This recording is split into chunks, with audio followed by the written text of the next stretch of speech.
Salut la team des joueurs, j'espère que vous allez bien. On se retrouve pour des pronostics sur les demi-finales aller d'Europa League et d'Europa Conference League qui auront lieu ce jeudi.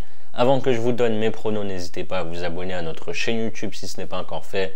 Pensez à activer les notifications pour être alerté à chaque fois que l'on sort du nouveau contenu.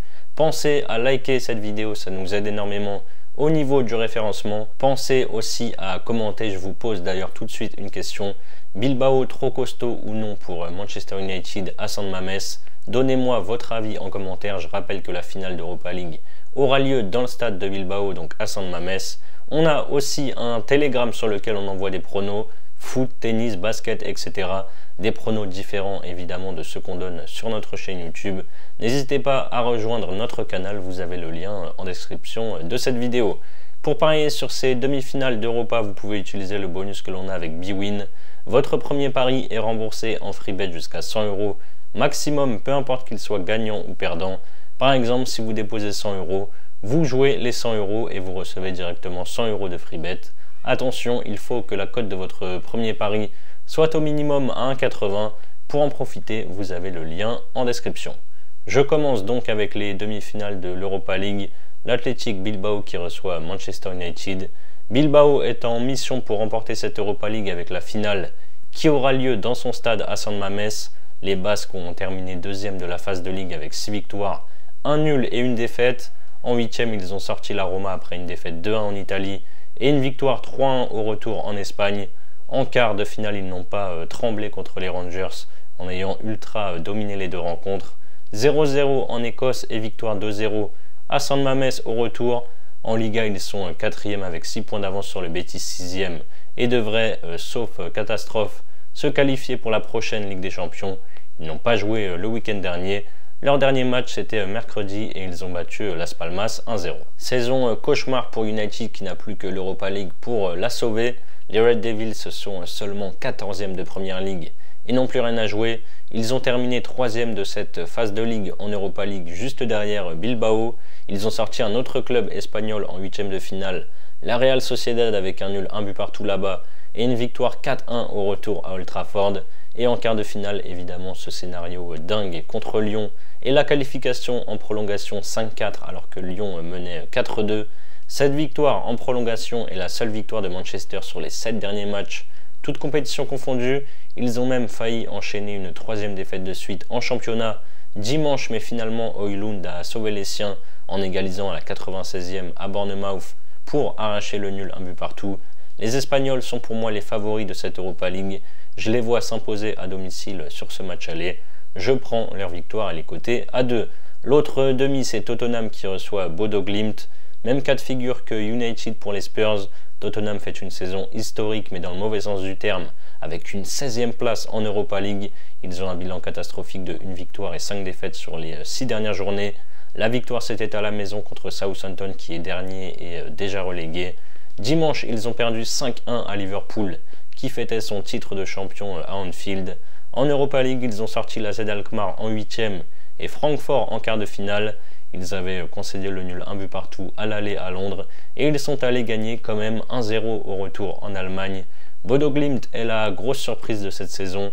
On a pris l'habitude quand même de les voir faire de bons résultats en Coupe d'Europe ces dernières années. Mais là, une demi-finale, c'est tout simplement historique pour eux. 9e à cause d'une moins bonne différence de but, les Norvégiens ont dû jouer les barrages. Ils ont sorti Twente après un match fou au retour et une victoire en prolongation 5-2. Ensuite, ils ont sorti l'Olympiakos en 8e en gagnant 3-0 à la maison et en s'inclinant 2-1 en Grèce. Et en quart de finale, énorme exploit, victoire 2-0 contre la Lazio à domicile, puis défaite 2-0 là-bas au bout du temps additionnel, mais ils se sont finalement qualifiés au tir au but. Gros coup dur pour les Norvégiens, ils devront faire sans 2 titulaires indiscutables au milieu avec Berg et Evgen qui sont suspendus. Évidemment, Tottenham est au-dessus. Ce n'est que du bonus pour Bodo Glimt, j'espère qu'ils joueront relâchés. Je les vois pourquoi pas mettre au moins un but malgré les joueurs absents. Je prends les deux équipes marques, c'est à 1,82.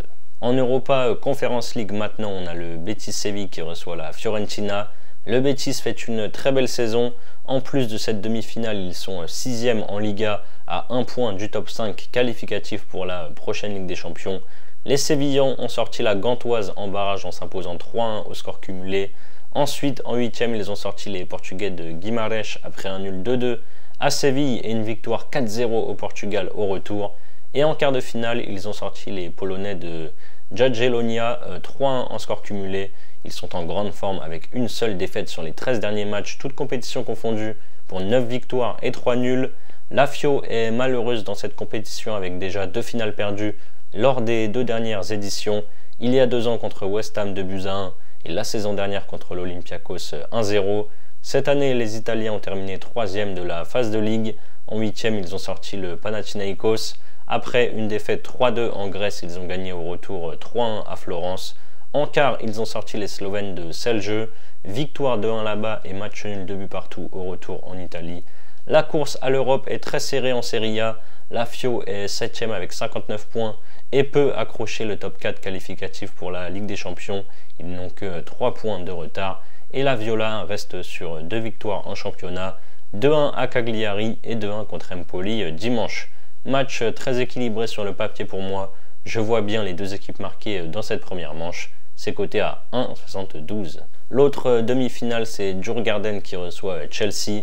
Moment historique pour les Suédois qui joueront leur première demi-finale de Coupe d'Europe de leur histoire. C'est clairement le petit pousset du dernier carré. Ils ont terminé 5e de la phase de ligue. En 8e, ils ont d'abord perdu à Paphos 1-0 avant de renverser le match 3-0 au retour chez eux. Et en quart de finale, même scénario avec une défaite 1-0 à la maison contre le Rapid Vienne, puis une victoire 2-1 là-bas en jouant tout le match à 11 contre 10.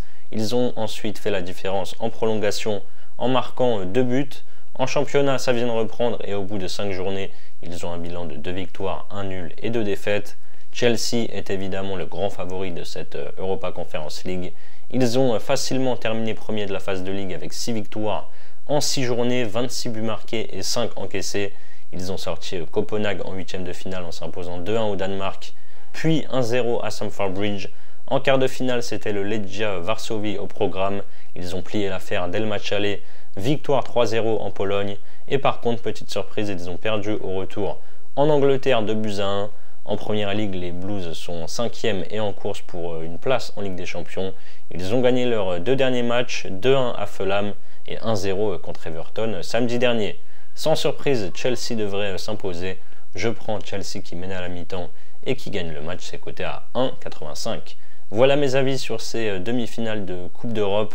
Évidemment, ça a peu de chances de passer, mais si vous combinez mes 4 pronos en fun, vous avez une cote totale à 11,58. Ensuite, pour votre premier pari, vous pouvez par exemple miser vos 100 € sur mon prono côté A2. Je prends la victoire de l'Athletic Bilbao en simple. Si ça passe, vous remportez 200 € plus les 100 € de free bet. Et si ça ne passe pas, vous aurez toujours les 100 € de free bet pour parier. C'est la fin de cette vidéo. N'hésitez pas à liker et à donner vos pronos dans les commentaires. Je vous rappelle bien sûr que les paris sportifs sont strictement interdits aux mineurs. Jouer doit rester un plaisir, donc misez toujours en fonction de vos moyens. Je vous dis à très vite pour de nouvelles vidéos. Bonne semaine à tous. Ciao, ciao.